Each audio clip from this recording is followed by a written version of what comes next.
আলহামদুলিল্লাহ ঢাকা জেলার অন্তর্গত আশুলিয়া থানা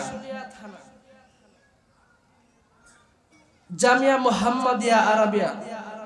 মাদানী নিসাব ও মিফতাহুল জান্নাত মহিলা মাদ্রাসার উদ্যোগে বিশাল তাফসীরুল কোরআন মাহফিলের সম্মানিত সুনামধন্য শ্রদ্ধেয় সভাপতি জনাব ইউসুফ আলী মন্ডল সাহেব, মাহফিলের প্রধান অতিথি, বিশেষ অতিথি, আমন্ত্রিত অতিথিবৃন্দ, প্রধান বক্তা, বিশেষ বক্তা, উপস্থিত স্টেজে উপস্থিত জাতির কর্ণধার, জাতির রাহবার হযরত উলামায়ে কেরাম, তোলাবায়ে আজিজ, সামনে উপবিষ্ট সারা বাংলার প্রত্যন্ত অঞ্চল থেকে আগত দিন প্রিয়, ইসলাম প্রিয়, কোরআন প্রিয়, ইমানদার মুমিন যুবক ভাইয়েরা, স্নেহের কচিকাচারা,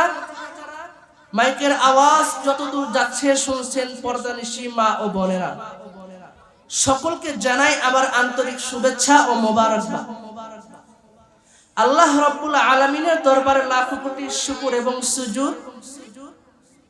যে রব্বে কায়নাত আপনাকে আমাকে গুণে গুণে গুণান্বিত করে, বেছে বেছে বাছান্বিত করে, দয়া করে, মায়া করে, মোহাব্বত করে, ভালোবেসে কবুল করে এই মাজালিসুর রহমান তথা জান্নাতের বাগানে এনে দু চারটি ভালো কথা শুনবার এবং বলবার তৌফিক দান করলেন। সকলে ইমানের আওয়াজকে উঁচু করে, জবান ছেড়ে, সমস্বরে সকলে বলি আলহামদুলিল্লাহ।